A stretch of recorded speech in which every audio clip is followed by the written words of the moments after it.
जय हिंद दोस्तों। मैं सोनू प्रणब आप लोग का स्वागत करता हूं। आशा करता हूं कि आप लोग अच्छे होंगे, मस्त होंगे, स्वस्थ होंगे। तो चलिए हम लोग आज फिर से शुरू करते हैं सेट 4। जैसा कि आप लोग को पता होगा, कंटिन्यू जो पढ़ रहे होंगे उनको सेट 1, सेट 2, सेट 3 कंप्लीट कर चुके हैं। और आज हम लोग सेट 4 लेकर आए हैं, जिसमें क्या है, बिहार एसएससी इंटर लेवल के लिए टॉप 30 जीके जीएस है। इसमें क्या है, टॉप 30 जीके जीएस है। इसमें ऐसा कुछ प्रश्न है जो कि आपके पिछले वर्ष में प्रश्न पूछे गए हैं, और कुछ ऐसा प्रश्न है जो आपकी एग्जाम में आने की संभावना है। इसलिए चलो अब 20 प्रश्न करके दिखाओ। बिल्कुल प्रश्न ऐसा ही आपके परीक्षा में आने वाला है। तो चलिए देखते हैं कैसा प्रश्न आने वाला है। इससे पहले आपको ये बता दें कि सेट प्रैक्टिस करने का फायदा क्या है। तो सेट प्रैक्टिस करने का फायदा ये है कि आपका सारा सब्जेक्ट रिवाइज हो जाएगा। ठीक है, इसमें सारा सब्जेक्ट चाहे ज्योग्राफी, पॉलिटी, हिस्ट्री, ज्योग्राफी, जो भी सारा सब्जेक्ट है, फिजिक्स, केमिस्ट्री, बायोलॉजी, सारा सब्जेक्ट का रिवाइज हो जाएगा। क्योंकि हम लोग सिर्फ क्वेश्चन नहीं करवाते हैं, रिवाइज भी करवाते हैं। यानी जितना भी उससे रिलेटेड हो सके क्वेश्चन को डील किया जाता है। तो चलिए फटाफट हम लोग शुरू करते हैं, और हम लोग फास्ट शुरू करेंगे। तो चलिए पहला क्वेश्चन क्या है। चलिए तो पहला क्वेश्चन क्या है। तो पहला क्वेश्चन, जैसा कि आप लोग को कल होमवर्क में जो दिया गया था क्वेश्चन, उसको हम लोग आंसर देख लेते हैं क्या होगा। कोल कैनाल, कोल नहीं, यहाँ पे क्या होगा, कोल नहीं,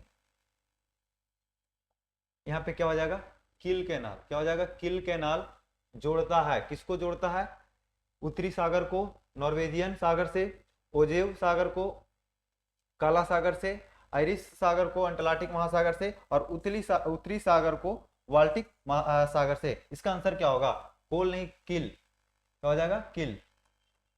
किल कैनाल कनेक्ट किससे करता है, कनेक्ट। तो इसका आंसर क्या हो जाएगा, डी। इसका आंसर क्या हो जाएगा, डी। उत्तरी सागर को बाल्टिक सागर से जोड़ता है। ठीक है, चलिए नेक्स्ट क्वेश्चन हम लोग देखते हैं। आज का शुरू करते हैं क्वेश्चन। ये तो आपका कल होमवर्क का क्वेश्चन था। तो आज का क्वेश्चन क्या हुआ, आज का क्वेश्चन क्या है। पहला क्वेश्चन पूछ रहा है कि सुभाष चंद्र बोस द्वारा स्थापित भारतीय राष्ट्रीय सेना इंडियन नेशनल आर्मी में महिला रेजिमेंट का नाम क्या था। What was the name of the women's regiment in the India National Army established by Subhash Chandra Bose.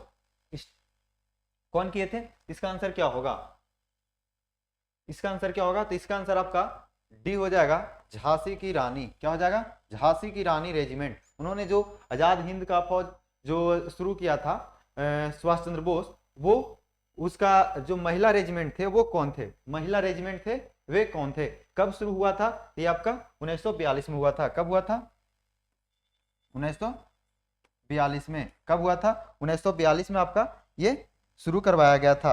ठीक है, इसकी स्थापना कब हुई थी, 1942 में। चलिए नेक्स्ट क्वेश्चन देखते हैं।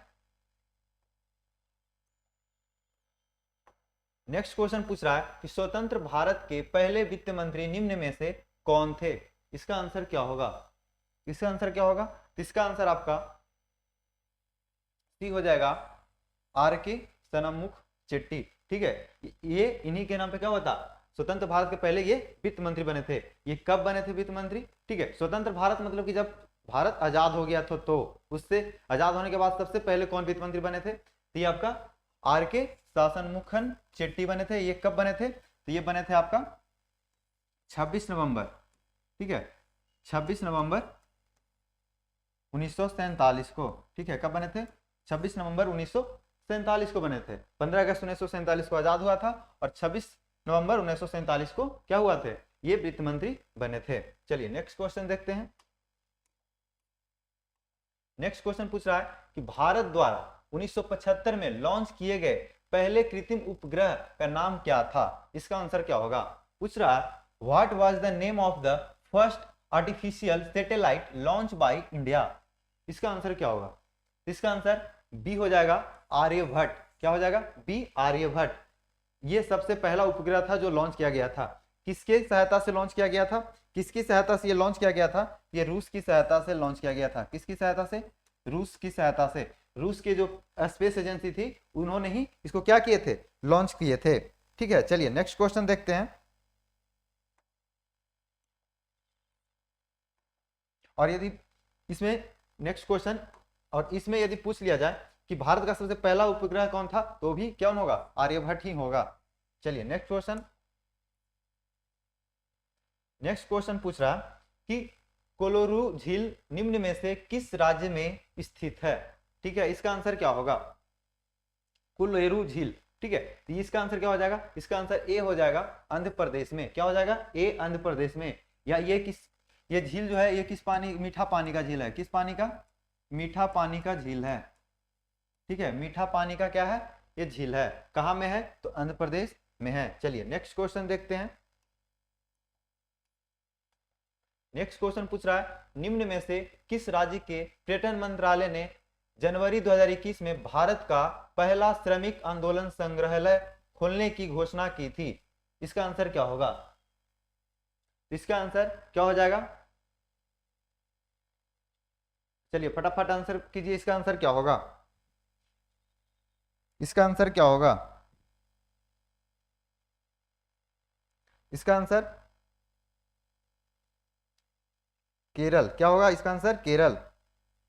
इसका आंसर क्या हो जाएगा आपका? केरल। ठीक है, इसका आंसर क्या हो जाएगा? डी, केरल।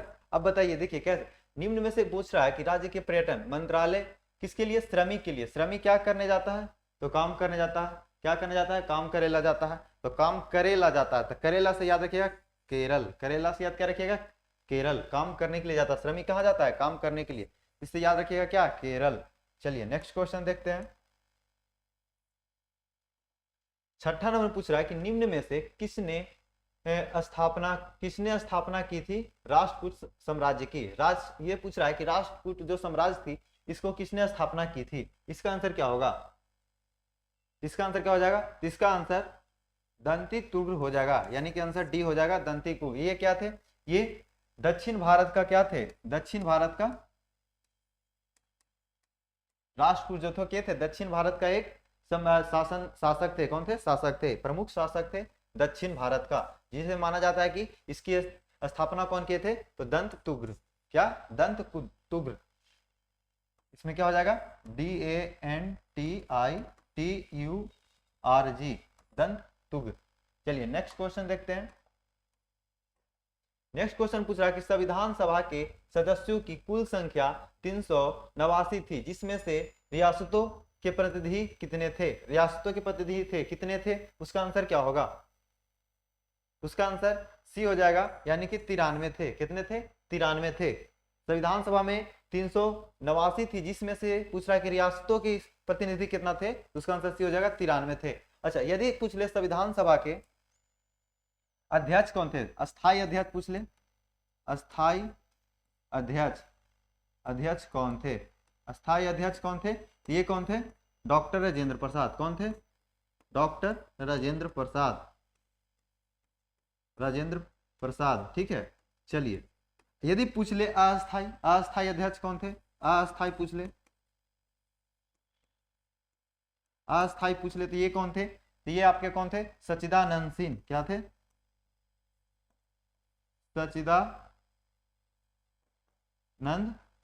सिंह। कौन थे? सच्चिदानंद सिंह। चलिए यदि पूछ ले प्रारूप समिति का,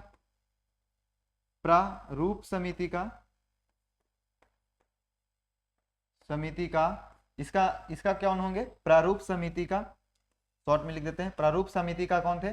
तो भीमराव अंबेडकर थे। कौन थे? भीमराव अंबेडकर। कौन थे? भीमराव अंबेडकर। कौन थे? भीमराव अंबेडकर। चलिए नेक्स्ट क्वेश्चन देखते हैं। आपसे यदि कोई भी पूछ ले, इसमें क्या हो? इसमें आपसे कोई भी पूछ ले, चाहे अस्थाई पूछे, अस्थाई अध्यक्ष कौन थे? तो डॉक्टर राजेंद्र प्रसाद। अस्थाई अध्यक्ष कौन थे? तो सच्चिदानंद सिंह। और प्रारूप समिति का अध्यक्ष कौन थे? तो भीमराव अंबेडकर। कौन थे? भीमराव अंबेडकर। तीनों में से कोई भी पूछे तो आप बता सकते हैं। चलिए नेक्स्ट क्वेश्चन देखते हैं। नेक्स्ट क्वेश्चन में पूछ रहा है कि मकर संक्रांति के अवसर पर निम्न में से किस राज्य में मकर विक्लुक नामक वार्षिक उत्सव का आयोजन किया जाता है? ठीक है, इसका आंसर क्या होगा? इसका आंसर बताइए क्या होगा? इसका आंसर क्या हो जाएगा? इसका आंसर बी हो जाएगा, केरल। इसका आंसर क्या हो जाएगा? बी, केरल। ये कहाँ आयोजन किया जाता है? ये जो मकर संक्रांति वाला ये वार्षिक उत्सव ये कहाँ आयोजन किया जाता है? तो केरल में। केरल में कहाँ? केरल में कहाँ? तो साबर जो आप रामायण में जो देखे थे सबरीमाला, वही सबरीमाला मंदिर, मंदिर में, सबरीवाला मंदिर से में आयोजन किया जाता है, आयोजन किया जाता है। कहाँ? सबरीवाला मंदिर में। ये सबरीवाला यदि पूछता है कि सबरीवाला मंदिर कहाँ है, तो ये भी आप बता दीजिए सबरीवाला मंदिर कहाँ है, तो केरल में है। कहाँ है? केरल में। और यहीं पे क्या होता है, ये मकर संक्रांति के दिन आयोजन किया जाता है। और यहाँ धूमधाम से क्या होता है, जुलूस भी निकाला जाता है। क्या होता है? धूमधाम से यहाँ जुलूस भी निकाला जाता है। चलिए नेक्स्ट क्वेश्चन देखते हैं। नेक्स्ट क्वेश्चन में आपका हो जाएगा, पूछ रहा है कि निम्न में से किस भारतीय राज्य में कुचिकल जलप्रपात स्थित है? कर्नाटक, तेलंगाना, तमिलनाडु, केरल। इसका आंसर क्या होगा? फटाफट इसका आंसर दीजिए, क्या होगा इसका आंसर? क्या होगा?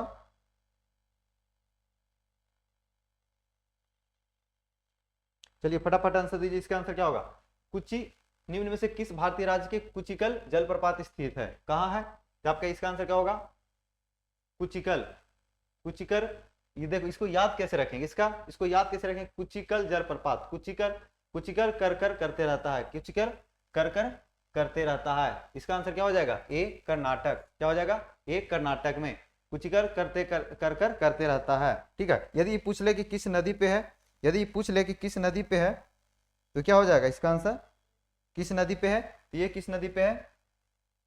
यदि ये पूछ ले किस नदी पे है ये, तो ये किस नदी पे है? बारही नदी पे है। किस नदी पे? बारही नदी पे है। किस नदी पे है? बारही नदी पे, बारही नदी पे। चलिए नेक्स्ट क्वेश्चन देखते हैं। इसको याद कैसे रखेंगे? कुचिकर कर कर करते रहता है, कर कर से याद रखिए कर्नाटक, कर कर से क्या रखेंगे? कर्नाटक। और यदि बारही नदी को कैसे याद रखेंगे? कुची कर कर बार बार करते रहता है, बार बार करते रहता है, तो ये बारही नदी हो जाएगा। चलिए नेक्स्ट क्वेश्चन देखते हैं। नेक्स्ट क्वेश्चन में पूछ रहा है कि निम्न में से किस राज्य ने Sujal drink for tap mission योजना शुरू की है, जिसका उद्देश्य शहरी क्षेत्रों के सभी घरों में नल से क्या होगा? सीधे गुणत्व युक्त पेयजल उपलब्ध कराना। ये किस राज्य के थे? ठीक है, इसका आंसर क्या होगा? इसका आंसर क्या होगा? इसका आंसर क्या होगा? तो ये इसका आंसर डी हो जाएगा, उड़ीसा। उड़ीसा, उड़ीसा में ही, उड़ीसा के कौन अभी मुख्यमंत्री थे? तो मुख्यमंत्री, उड़ीसा के मुख्यमंत्री कौन थे? नवीन पटनायक।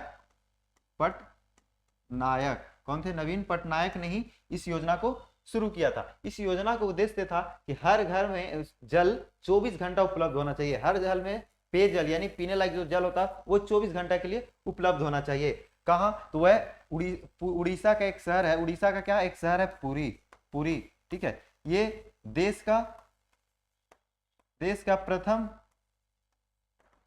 शहर बन गया था, देश का प्रथम शहर बन गया था जिसमें कि जल 24 घंटा उपलब्ध, हर घर में 24 घंटा जल मिलता था। कौन सा? तो उड़ीसा का एक शहर था, कौन सा? पुरी, जो कि 24 घंटा वहां जल उपलब्ध कराया गया था हर घर में। ठीक है, तो ये कौन सा पूछ रहा था कि कौन सा राज्य है? तो राज्य उड़ीसा हो जाएगा। चलिए नेक्स्ट क्वेश्चन देखते हैं। नेक्स्ट क्वेश्चन पूछ रहा है कि भारतीय संविधान के निम्न में से किस अनुच्छेद में संसद के प्रत्येक सदन हेतु पृथक सचिव स्टाफ को परिभाषित किया जाता है? किस अनुच्छेद में परिभाषित किया गया है? इसका अनुच्छेद क्या हो जाएगा? इसका अनुच्छेद ए हो जाएगा। अनुच्छेद 98 में ही इसको परिभाषित किया गया है। ठीक है, सचिव किसको? प्रमुख सचिव स्टाफ को किसमें परिभाषित किया? अनुच्छेद 98 में ही इसको परिभाषित किया गया। इसके अनुच्छेद 98 में ही मिलता है। चलिए नेक्स्ट क्वेश्चन देखते हैं। नेक्स्ट क्वेश्चन पूछा, निम्नलिखित में से किस दिन राष्ट्रीय आपदा अनुक्रमिक बल, जिसको बोलते हैं एनडीआरएफ, इंग्लिश में क्या बोलते हैं? एनडीआरएफ, इसकी स्थापना दिवस प्रतिवर्ष मनाया जाता है? इसको कब मनाया जाता है? इसको आप लोग, इसका आंसर क्या होगा? तो इसका आंसर आप लोग का सी हो जाएगा, 19 जनवरी को। 19 जनवरी को होता है। इसकी स्थापना कब की गई थी? तो 2006 में। कब की गई थी? 2006 में। किस अधिनियम के तहत? तो अधिनियम 2005 के तहत, 2005 के तहत इसको स्थापना किया गया था। चलिए नेक्स्ट क्वेश्चन देखते हैं। ये एनडीआरएफ जो है, ये आपदा, जब किसी आपदा विपदा पड़ता है तो उसमें बचाने के लिए कौन जाता है? पुलिस फोर्स नहीं, उसमें एनडीआरएफ की टीम जाती है। यदि बहुत बड़ी आपदा आती है तो उसमें एनडीआरएफ की टीम जाती है, जो कि आप देखे होंगे कि ऑरेंज कलर का क्या होता है, जैकेट में लगा रहता है, उसमें लिखा हुआ रहता है क्या? एनडीआरएफ। यानी जैसा कि अभी आप देखे होंगे यूक्रेन का न्यूज में देखे होंगे, तो वहाँ जो विस्फोट हो रही थी तो वहां एनडीआरएफ की टीम गई थी। चलिए नेक्स्ट क्वेश्चन देखते हैं।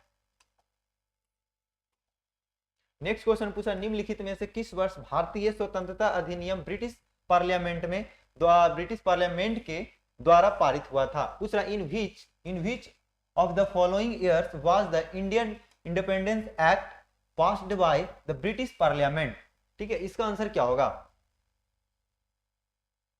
चलिए तो फटाफट आंसर बताइए। तो इसका आंसर हो जाएगा 1947। क्या हुआ? इस 1947 में ही पारित किया गया था ब्रिटिश में और ब्रिटिश पार्लियामेंट में, और ये माउंटबेटन के जैसा बनाए थे योजना, उसके तहत किया गया था। और उसके बाद जब ये पारित हो गया, उसके बाद क्या हुआ? आखिरकार भारत 200 वर्षों के बाद आजाद हो गया, ब्रिटिश से मुक्त हो गया। 200 वर्ष तक ब्रिटिश राज किया, उसके बाद मुक्त हो गया था। तो ये पारित कब किया था? तो 1947 में। चलिए नेक्स्ट क्वेश्चन देखते हैं। नेक्स्ट क्वेश्चन में पूछ रहा है कि जनवरी 2021 में निम्न में से किस राज्य ने अपने प्रथम पक्षी उत्सव कलरव का उद्घाटन किया था? इसका आंसर क्या होगा? इसका आंसर ए हो जाएगा बिहार। कौन किए थे? बिहार के मुख्यमंत्री श्री नीतीश कुमार इसका उद्घाटन किए थे। ठीक है, कट्टी पक्षी अभ्यारण्य में। ठीक है, कट्टी पक्षी अभ्यारण्य में। चलिए नेक्स्ट क्वेश्चन देखते हैं। नेक्स्ट क्वेश्चन हम लोग देखेंगे इसको, यदि इसमें ये पूछा जाए कि ये पक्षी उद्यान कौन थी, तो नकटी। कौन थी? नकटी पक्षी अभ्यारण्य। ठीक है, पक्षी अभ्यारण्य। चलिए नेक्स्ट क्वेश्चन देखते हैं। नकटी या फिर नगी भी बोला जाता है। क्या बोला जाता है? नगी या नकटी दोनों बोल सकते हैं, या फिर नकटी पक्षी अभ्यारण्य भी बोल सकते हैं। ये कब हुआ था? तो 2021 में हुआ था। बिहार के श्री नीतीश कुमार जी ने इसको उद्घाटन किया था। नगी या नकटी दोनों में से किसी को बोल सकते हैं। ठीक है, तो ये अभ्यारण्य को हुआ था। चलिए नेक्स्ट क्वेश्चन देखते हैं हम लोग। नेक्स्ट क्वेश्चन पूछ रहा, सलीम अली चिड़िया अभ्यारण्य कहाँ स्थित है? इसका आंसर क्या होगा? तो इसका आंसर क्या हो जाएगा? इसका आंसर ए हो जाएगा, गोवा में। ठीक है, गोवा में हो जाएगा। यदि यहीं पे पूछ लेता कि सलीम अली, यही यहाँ पे पूछ लेता कि सलीम अली, ये तो चिड़िया अभ्यारण्य, यदि पूछ लेता सलीम अली राष्ट्रीय उद्यान पूछ लेता तो क्या होता? National park. यदि सलीम अली पक्षी राष्ट्रीय उद्यान, क्या होता? राष्ट्रीय उद्यान पूछ लेता तो कहां होता? उद्यान। यदि उद्यान पूछ लेता तो कहां होता? ये आपका हो जाता श्रीनगर। कहां हो जाता? श्रीनगर। ये कहां है? तो श्रीनगर में है। ठीक है, श्रीनगर कहां? जम्मू कश्मीर में। तो ये आपका यदि चिड़िया अभ्यारण्य पूछा है तो गोवा होगा। यदि यहाँ पे पक्षी राष्ट्रीय उद्यान पूछता, यानी नेशनल पार्क पूछता, पक्षी नेशनल पार्क पूछता, तो क्या होते? सलीम अली। और सलीम अली के एक और नाम से जाना जाता है, इनको एक और नाम से जाना जाता है जिसको हम बोलते हैं वर्डमैन। क्या बोलते हैं? वर्डमैन।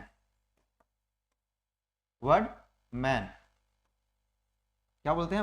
वर्ड्समैन के नाम से जाने जाते हैं। कौन? तो सलीम अली। ठीक है, इसी के नाम पे सलीम अली चिड़िया अभ्यारण्य रखा गया। ये कहाँ है? गोवा में। और यदि पूछ लेता नेशनल पार्क, राष्ट्रीय उद्यान, पक्षी राष्ट्रीय उद्यान, सलीम अली राष्ट्रीय पक्षी उद्यान, तो ये श्रीनगर हो जाता। दोनों में कंफ्यूज नहीं करना है, दोनों को देख लीजिएगा। यदि पूछे चिड़िया अभ्यारण्य तो गोवा, और यदि पूछ ले कि पक्षी राष्ट्रीय उद्यान तो श्रीनगर।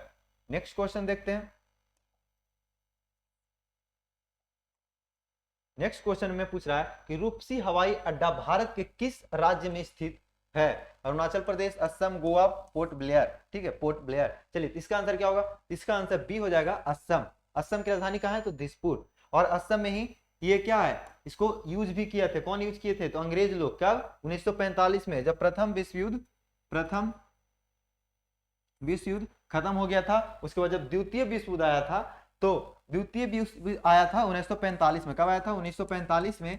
तभी इन्होंने इस एयरपोर्ट का यूज किया था, प्रयोग किया था अपने बारूद के निर्माण करने के लिए, गोली बंदूक जो भी हथियार होता था उसको निर्माण करने के लिए असम में जो ये रूपसी हवाई अड्डा है इसको उपयोग में लाया था। ठीक है, इसमें पोर्ट ब्लेयर एक अलग यूनिक है। ये क्या है? ये केंद्र शासित प्रदेश का राजधानी है। किसकी राजधानी है? केंद्र शासित प्रदेश की। इसका आंसर आप लोग कमेंट में दीजिएगा।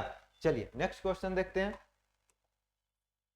नेक्स्ट क्वेश्चन पूछ रहा है कि बीच बचाओ आंदोलन बीच को यानी बचाने के लिए किस राज्य में शुरू किया गया था। इसका आंसर क्या होगा? तो इसका आंसर क्या हो जाएगा? तो इसका आंसर बी हो जाएगा, उत्तराखंड। क्या हो जाएगा? इसका आंसर बी हो जाएगा, उत्तराखंड। क्या हो जाएगा? बी हो जाएगा, उत्तराखंड।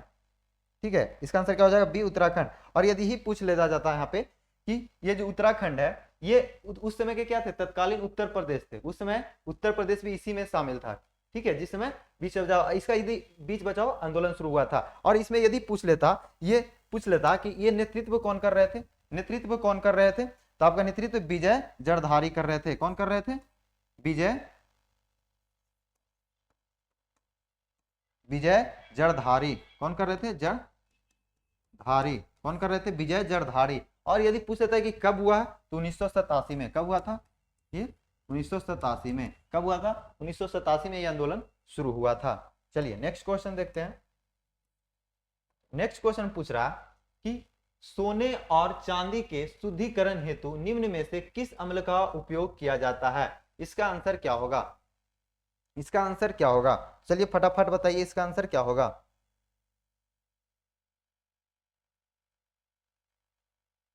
इसका आंसर आप लोगों को पता है कि क्या होगा? चलिए इसका आंसर क्या होगा?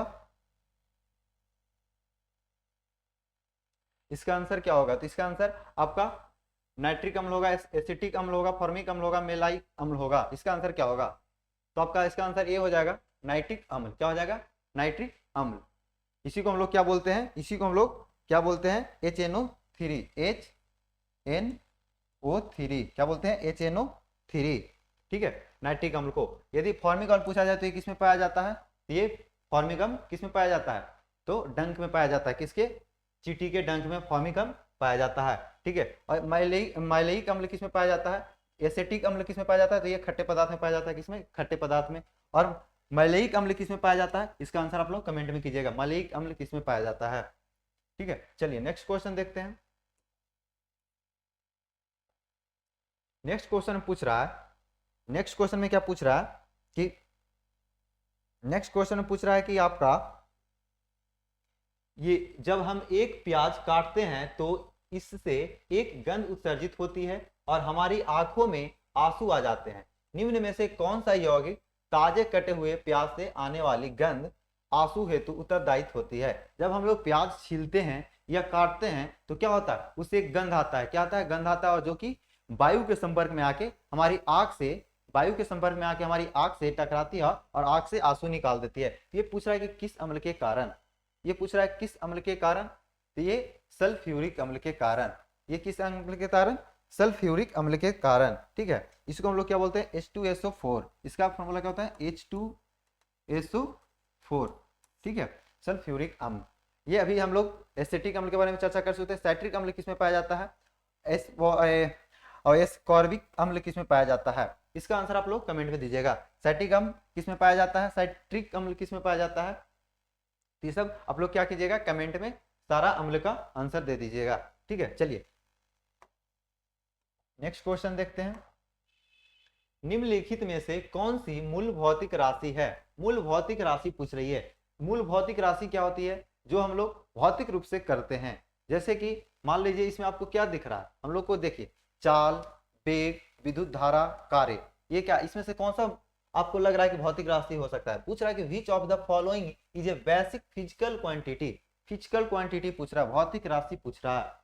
तो देखिए इसका आंसर क्या हो जाएगा? डी, कार्य। अब इसको कैसे पता करेंगे कि कार्य है? तो ऐसे ही याद रखिएगा कि जब देखिए भौतिक मतलब कुछ करना, जब तक कुछ करिएगा तब तक, जैसे कि हम इसको क्या कर रहे हैं, इसको ऐसे ऐसे लगा रहती है, क्या हो रहा है? भौतिक कार्य हो रहा है। क्या हो रहा है? भौतिक कार्य हो रहा है। ठीक है, ये भौतिक उस तरीके से आप याद रखिएगा। तो कार्य हम लोग क्या करते हैं? कार्य क्या करते हैं? कार्य हम लोग करते हैं, ये इसीलिए कार्य इसका आंसर हो जाएगा। ठीक है, चलिए नेक्स्ट क्वेश्चन देखते हैं। इस तरीके से आप लोग याद रखिएगा, पहचानने के लिए तरीका कि कैसे हम लोग पहचान सके कि कौन सा है। चलिए अब पूछ रहा है किस नाम में कि अनुदैर्ध्य तरंग का उदाहरण है? कौन सा? रेडियो तरंग, ध्वनि तरंग, एक्स तरंग, गामा तरंग। इसका आंसर क्या होगा? तो इसका आंसर बी हो जाएगा, ध्वनि तरंग। यदि ये भी पूछता है कि ध्वनि तरंग, या पूछ ले कि ध्वनि तरंग है वो कैसा तरंग है, कैसा तरंग है, तो अनुदैर्घ्य तरंग है। कैसा तरंग है, तो अनुदैर्घ्य तरंग है। अनुदैर्घ्य तरंग का मतलब क्या होता है कि जब देखिए, जब ये ध्वनि, अनुदैर्घ्य तरंग का मतलब होता है कि जब किसी गति कर रहा है, ठीक है, अब वो एक वेव के रूप में काम कर रहा है, जैसे कि कंपन के रूप में काम करता है। कंपन के रूप में यदि उसके समांतर कंपन उत्पन्न होता है तो उसको हम लोग धैर्य बोलते हैं, अनुतरंगे धैर्य, ठीक है, अनुतरंगे धैर्य, ठीक है, अनुधैर्य तरंगे बोलते हैं। जब उसमें देखते हैं, जब हम लोग गति करते हैं तो उसमें क्या होता है, वाइब्रेट मतलब कंपन होता है, ठीक है, तो उसको हम लोग क्या बोलेंगे, अनुधैर्य तरंग। उसी तरीके से यदि धनु का, यदि आप लोग ध्वनि का देखिए ग्राफ देखिएगा तो उसमें क्या होता है, ऐसे ऐसे होते चलता है, ऐसे ऐसे क्या होता है, ऐसे ऐसे चलता है, तो इसको हम लोग क्या बोलते हैं, अनुधैर्य तरंग, ठीक है। तो वो हमारा क्या हो जाएगा, इसका आंसर बी, ध्वनि। चलिए नेक्स्ट क्वेश्चन पूछ रहा कि प्रकाश का वर्ण विक्षेपण संभव है, किसमें संभव है, प्रकाश का वर्ण विक्षेपण किसमें संभव है, तो ये आपका संभव किसमें हो जाएगा, तो ये आपका संभव ए यानी कि प्रिज्म के द्वारा हो जाएगा। किसके द्वारा हो जाएगा, प्रिज्म के द्वारा हो जाएगा। जब देखिए प्रिज्म में क्या होता है, उत्तल लेंस और अवतल लेंस क्या है, उससे पहले हम लोग जान लेते हैं। तो उत्तल लेंस का उपयोग हम किस चीज में करते हैं, जैसा कि हम लोग कल ही डिस्कस कर चुके हैं उत्तल लेंस और अवतल लेंस के, तो आज हम लोग इसका डिस्कस नहीं करेंगे, ठीक है। उत्तल लेंस और अवतल लेंस का आप लोग कमेंट में कर दीजिएगा, क्योंकि हम लोग कल इसका डिस्कस कर चुके हैं। तो प्रिज्म द्वारा हम देख लेते हैं कि प्रिज्म की क्या होता है। तो प्रिज्म जब देखते हैं, प्रिज्म इस प्रकार से होता है, मान लीजिए कि प्रिज्म ये हो गया, ठीक है, और इधर से इधर पतली रेखा से सूर्य की रोशनी जाती है, सूर्य की रोशनी जाती है और इससे प्रिज्म से होकर गुजारते हैं, ठीक है। प्रिज्म से एक पतली यहाँ पे एक छेद कर देते हैं और प्रिज्म पे पड़ेगा, और ये प्रिज्म पे पड़ेगा। जब प्रिज्म पे पड़ेगा तो क्या होगा, प्रिज्म पे पड़ेगा तो प्रिज्म पे यदि पड़ता है ये, उसके बाद इससे क्या बहुत सारे रंग निकलते हैं, बहुत सारे क्या होते हैं, रंग निकलते हैं। प्रिज्म पे पड़ते हैं तो बहुत सारे रंग निकलते हैं, इससे बहुत सारे रंग ऐसे ऐसे निकलते हैं, 7 रंग की निकलती है ना, 7 रंग के, ठीक है। इसमें जो भी हो 7 रंग की निकलती है, जिसमें कि बैगनी कलर के यदि पूछा जाए कि सबसे अधिक, इसमें क्या पूछे, सबसे अधिक वन विक्षेपण किसमें होता है, वन विक्षेपण क्या होता है, वन विक्षेपण क्या होता है, तो वन विक्षेपण जब हम प्रिज्म से जब गुजारते हैं, जब प्रिज्म पे प्रकाश की रोशनी, सूर्य की रोशनी कहाँ देते हैं, प्रिज्म पे देते हैं, प्रिज्म से जो सब प्रकाश निकलती है, इसी को हम लोग क्या बोलते हैं, इसी को हम लोग बोलते हैं वर्ण विक्षेपण। इसी को क्या बोलते हैं, वर्ण विक्षेपण, जो कि प्रिज्म के द्वारा होता है। और इसमें ये पूछ लिया जाए कि प्रिज्म के द्वारा जो वर्ण विक्षेपण होता है, इसमें सबसे अधिक किसका विक्षेपण होता है, सबसे अधिक किसका विक्षेपण होता है, तो आपका हो जाएगा बैगनी। किसका हो जाएगा, बैगनी, बैगनी, जो कि हम अभी कलर भी यूज कर रहे हैं, बैगनी कलर का यूज कर रहे हैं, इसी का क्या होगा, सबसे अधिक वर्ण विक्षेपण होगा। और यदि पूछ ले कि सबसे कम किसका होता है, तो सबसे कम वर्ण विक्षेपण किसका होता है, लाल को। किसका होता है, लाल को, लाल को। और यदि पूछ लिया जाए कि लाल, यदि बोले सर इसे तो सबसे ज्यादा होता है, सबसे ज्यादा ये वर्ण विक्षेपण लाल में नहीं होता है, तरंग धैर्य, तरंग धैर्य किसमें सबसे ज्यादा है, तो तरंग धैर्य सबसे लाल में पाया जाता है, सबसे अधिक तरंग धैर्य किसमें पाया जाता है, लाल में। लेकिन वर्ण विक्षेपण पूछे तो लाल में सबसे कम, बैगनी में सबसे ज्यादा। चलिए नेक्स्ट क्वेश्चन देखते हैं। नेक्स्ट क्वेश्चन पूछ रहा है कि लेंस की क्षमता मापी जाती है वाट में, एम्पियर में, वोल्ट में, डायोप्टर में, ठीक है। इसका आंसर क्या होगा, तो लेंस की जो क्षमता होती है उसको हम लोग डायोप्टर में मापते हैं। किसमें, डायोप्टर में। पूछ रहा है कि the power of the lens is measurement by, measure by किसमें, किसमें मेजर करते हैं, इसको हम लोग किसमें करते हैं, डायोप्टर में करते हैं, किसमें, डायोप्टर में, ठीक है। तो डायोप्टर में करते हैं, डायोप्टर, डायोप्टर ये आधा प है, ठीक है, डायोप्टर में करते हैं। यहाँ पे देखिए डायोप्टर। चलिए एम्पियर को किस में करते हैं, तो विद्युत धारा में, विद्युत धारा में। वोल्ट को विभवांतर में, विभवांतर में, ठीक है, वोल्ट को विभवांतर में। इसको हम लोग क्या से डिनोट करते हैं, तो इसको V से, इसको किससे करते हैं, इसको A से, और इसको वाट को किससे करते हैं, W से, ठीक है। चलिए इस प्रकार से इसको हम लोग संकेत देते हैं, संकेत करते हैं। वोल्ट को किसको, V से, एम्पियर को A से, और वाट को W से। चलिए नेक्स्ट क्वेश्चन देखते हैं। नेक्स्ट क्वेश्चन पूछ रहा है कि राजस्थान में स्थित खेतरी खदान किसके लिए प्रसिद्ध है, ये किसके लिए प्रसिद्ध है, ये आपसे पूछ रहा है। इसका आंसर क्या हो जाएगा, इसका आंसर ए हो जाएगा, तांबा के लिए। किसके, तांबा के लिए, तांबा के लिए प्रसिद्ध है। कौन सा, तो राजस्थान का खेतरी खदान, यहीं से तांबा निकलता है। और यदि पूछ ले कि भारत में सबसे अधिक तांबा कहाँ पाया जाता है, तो सबसे अधिक आपका, जैसा कि हम बता चुके हैं, फर्स्ट वीडियो में बताया था, सेकंड वीडियो में बताया था, और आज आपका भी बता दे रहे हैं कि ये कहाँ पाया जाता है। सबसे अधिक पूछा जाए भारत में तो MP में पाया जाता है, मध्य प्रदेश में, ठीक है। लोहा कहाँ पाया जाता है, तो ये भी हम आपको बता चुके हैं कि झारखंड में पाया जाता है, ठीक है, और भी राज्य में पाया जाता है, लेकिन अधिक झारखंड में। यदि हीरा का बोला जाए कि हीरा तराशने का काम कहाँ किया जाता है, हीरा तराशने का, लोहा, सॉरी लोहा ये उड़ीसा में पाया जाता है। कहाँ पाया जाता है? उड़ीसा में, उड़ीसा में पाया जाता है, ठीक है। और ये कोयला झारखंड में पाया जाता है, झारखंड में पाया जाता है। और हीरा तराशने का काम कहाँ किया जाता है? गुजरात में, गुजरात में हीरा तराशने का काम किया जाता है, जिसपे जैसे हीरा वो जो आप पहनते हैं वो उसको बहुत तरीके से हाथों से उसको क्या किया जाता है? चिकना किया जाता है, तराशा जाता है, तब जाके हीरा बनता है। उसकी कारीगर कहाँ की है? तो गुजरात में होता है, और गुजरात में इसकी कारीगर अच्छी मिलती है, अच्छी क्वालिटी की। उसको क्वालिटी देते हैं कौन? गुजरात के कारीगरों ने। और गुजरात में ही ये काम किया जाता है। कहाँ? गुजरात में हीरा तराशने का काम। चलिए नेक्स्ट क्वेश्चन देखते हैं। तो नेक्स्ट क्वेश्चन पूछ रहा है कि भारत में राष्ट्रीय जनसांख्यिकी दिवस कब मनाया जाता है? राष्ट्रीय जनसांख्यिकी दिवस कब मनाया जाता है? तो ये आपका 29 जून का मनाया जाता है। कब मनाया जाता है? 29 जून को। ये किनके जन्म दिवस पे मनाया जाता है? ये आप लोग कमेंट में कीजिएगा, ये किनके जन्म दिवस पे मनाया जाता है। देखिए आपको इसलिए बोलते हैं कि कमेंट में कीजिएगा ताकि आप उस चीज को जाइएगा खोजने। अब गूगल पे सर्च कीजिएगा, जहां से भी किताब से ढूंढिएगा, कहीं से भी ढूंढिएगा, तो उस चीज को यदि आप खोजने जाते हैं तो वहां सिर्फ आपको इसी नहीं मिलेगा, इससे कई रिलेटेड जानकारी आपको मिल सकता है, ठीक है। यदि उस सारा जानकारी हम यदि यहाँ पे देने लगे तो आपका एक ही क्लास बहुत लंबा क्लास चला जाएगा। क्या हो जाएगा? लंबा क्लास चला जाएगा। इसलिए हम लोग यहाँ पे जो जरूरी, ज्यादा जरूरी होती है वो उसको हम लोग जानकारी देते चलते हैं, और हम लोग कम समय में ज्यादा जानकारी लेने का प्रयास करते हैं। तो सब कुछ हम कर लेते हैं, कुछ आप कर लीजिएगा, इससे जल्दी भी हो जाएगा और ज्यादा जानकारी भी हो जाएगा, ठीक है। तो आप लोग ये जाके देखिएगा कि इसके किनके जन्म दिवस पे सांख्यिकी दिवस मनाया जाता है, तो ये आप लोग कमेंट में बता दीजिएगा कि किनके। वहां पे आप जाइएगा तो आपको बहुत सारा जानकारी मिल जाएगा, ठीक है। एक चीज को खोजने जाइएगा लेकिन मिलेगा क्या? और भी जानकारी वहां से मिल सकता है। इसलिए आप लोग को बोलते हैं कि जाके कमेंट में कीजिएगा, तो आप खोजिएगा, तो खोजिएगा तो वहां से और भी जानकारी आपको मिल सकता है। चलिए तो नेक्स्ट क्वेश्चन देखते हैं हम लोग। तो नेक्स्ट क्वेश्चन पूछ रहा है कि अतुफ प्रवाली द्वीप किस महासागर में स्थित है? क्या बोल रहा है? अतुफ प्रवाली द्वीप किस महासागर में स्थित है, यानी कि in which ocean is the Atafu atoll located? कहां पे लोकेटेड है ये? तो आप बताइए इसका आंसर क्या होगा? तो इसका आंसर क्या हो जाएगा? इसका आंसर डी हो जाएगा, प्रशांत महासागर में। परफेक्ट, इसको बोलते हैं प्रशांत महासागर, पैसिफिक ओशियन। ये क्या है? ये सबसे बड़ा भी है, विश्व का सबसे बड़ा महासागर पूछा जाए, सबसे बड़ा ओशियन कौन है? तो ये सबसे बड़ा है। क्या है? सबसे बड़ा है, सबसे बड़ा महासागर है। कौन है? प्रशांत महासागर। कौन सा है? प्रशांत महासागर। चलिए नेक्स्ट क्वेश्चन, ये भारतीय हिंद महासागर, भारतीय यदि जो देखते हैं हिंद महासागर कहाँ है? जो ये इंडिया का है मैप, ठीक है, यहाँ पे जो है सागर है वो कौन सा है? हिंद महासागर है, हिंद महासागर है यहाँ पे, ठीक है। चलिए अंटार्कटिक महासागर कहाँ है? तो अंटार्कटिक महासागर जो एस आकार का, इसको पूछा जाता है कि अंटार्कटिक महासागर किस आकार का है, तो ये आपको याद रखिएगा एस आकार का। यदि पूछा जाए कि एस आकार का कौन सा महासागर है तो अंटार्कटिक महासागर है। कौन सा है? अंटार्कटिक महासागर, एस आकार का। चलिए नेक्स्ट क्वेश्चन देखते हैं।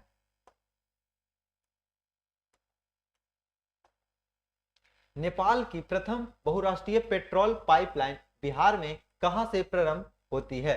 ठीक है, कहां से यह प्रारंभ होती है? इसका आंसर क्या होगा? इसका आंसर आपका ए हो जाएगा, मोतिहारी से, ठीक है। कब हुआ था? मोतिहारी से। ये कौन किए थे? तो भारत सरकार, जो भारत के प्रधानमंत्री कौन थे? नरेंद्र मोदी। और नेपाल के प्रधानमंत्री कौन थे? ये बताइए आप, नेपाल के प्रधानमंत्री कौन थे? नेपाल के प्रधानमंत्री कौन थे? प्रधानमंत्री कौन थे? केपी शर्मा। कौन थे? केपी शर्मा। केपी शर्मा जो थे, इन्हों दोनों ने मिलकर क्या एक परियोजना शुरू किया जो कि बिहार के मोतिहारी से होकर नेपाल में जाती है, और ये 2019 में शुरू हुआ था। कब हुआ था? 2019 में शुरू किया गया था। कब किया गया था? 2019 में शुरू किया गया था। चलिए नेक्स्ट क्वेश्चन देखते हैं।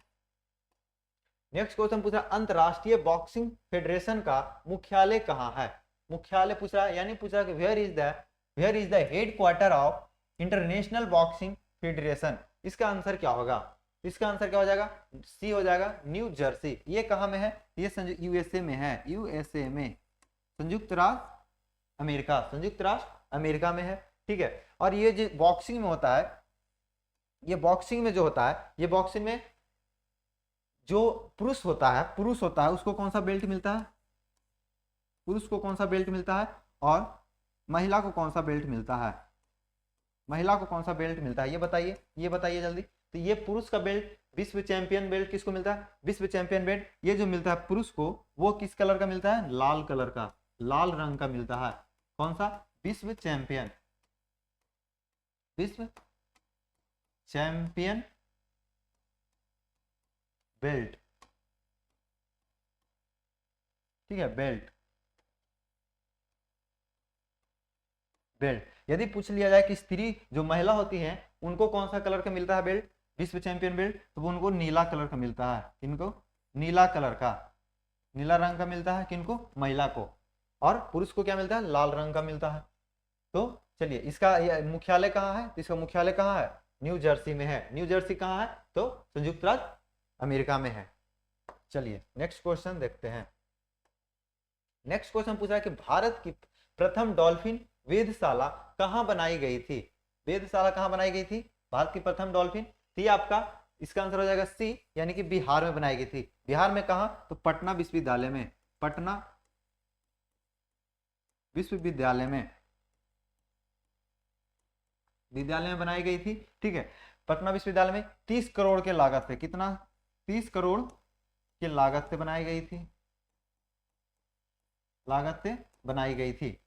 और यदि पूछ लिया जाए कि विक्रमशिला अभ्यारण्य डॉल्फिन अभ्यारण्य कहाँ है? तो ये आपका भागलपुर में है। कहाँ है? भागलपुर में,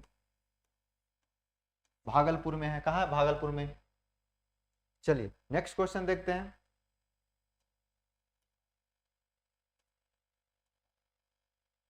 बिहार का प्रथम रामसर क्षेत्र कहाँ स्थित है?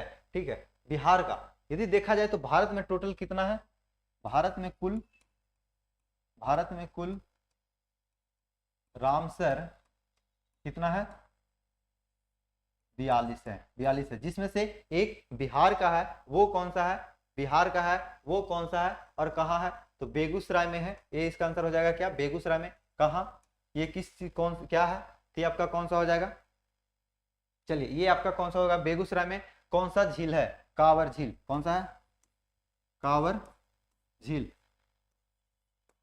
कांवर झील जी, यही इसी को हम लोग इसी को भारत ने क्या किया? रामसर साइट मान लिया है, रामसर साइट में शामिल कर लिया है।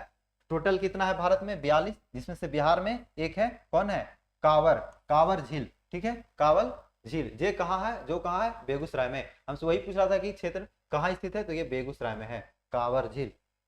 चलिए, यदि अब ये भी पूछता है कि बिहार में कांवर झील कहाँ है, ये पूछ लिया कि कांवर झील कहाँ है, तो बिहार में है। यदि बिहार में कहाँ है, तो बेगूसराय में है। ठीक है, ये रामसर साइट भी है। यदि पूछ ले कि बिहार में रामसर साइट किसको हमें शामिल किया गया रामसर साइट में, किसको? कांवर झील को। तो बिहार में भी एक क्या है? कांवर झील, जो कि रामसर साइट है बेगूसराय में। चलिए नेक्स्ट क्वेश्चन देखते हैं। क्योंकि बिहार बीएससीसी का हम लोग तैयारी कर रहे हैं, बिहार एसएससी का तैयारी कर रहे हैं, तो बिहार से भी कुछ क्वेश्चन तो रिलेट करके पूछेगा ही पूछेगा, इसलिए हम लोग बिहार का भी कुछ लेकर चलते हैं। चलिए नेक्स्ट क्वेश्चन देखते हैं। संविधान को 26 जनवरी के दिन लागू करने का निर्णय इसलिए किया गया था क्योंकि, उसका आंसर क्या होगा? इसका आंसर क्या होगा? क्योंकि ये कांग्रेस ने इस तिथि को 1930 में स्वतंत्रता दिवस के रूप में मनाया था, या फिर इस तिथि को 1942 में भारत छोड़ो आंदोलन प्रारंभ किया था, या फिर यह एक शुभ दिन था, या उपयुक्त में से कोई नहीं। इसका आंसर क्या होगा? The decision to implement the constitution on 26 January was taken because. क्यों? इसका आंसर आप लोग जैसा कि देख रहे हैं कि कितना नंबर क्वेश्चन है? 31वां नंबर क्वेश्चन। इसका आप लोग होमवर्क में दीजिएगा, आपने कमेंट में दे दीजिएगा आंसर। इसका आंसर क्या होगा? आप लोग इसको जाके खोजिएगा। आपको पता है कि हम क्यों बोलते हैं खोजने के लिए, खोजने से क्या फायदा हो सकता है, ये आप लोग को भी पता है। तो आज का क्वेश्चन यहाँ तक ही था। अब फिर से हम लोग नेक्स्ट वीडियो में नेक्स्ट क्वेश्चन लेकर आएंगे। इस वीडियो में इतना ही।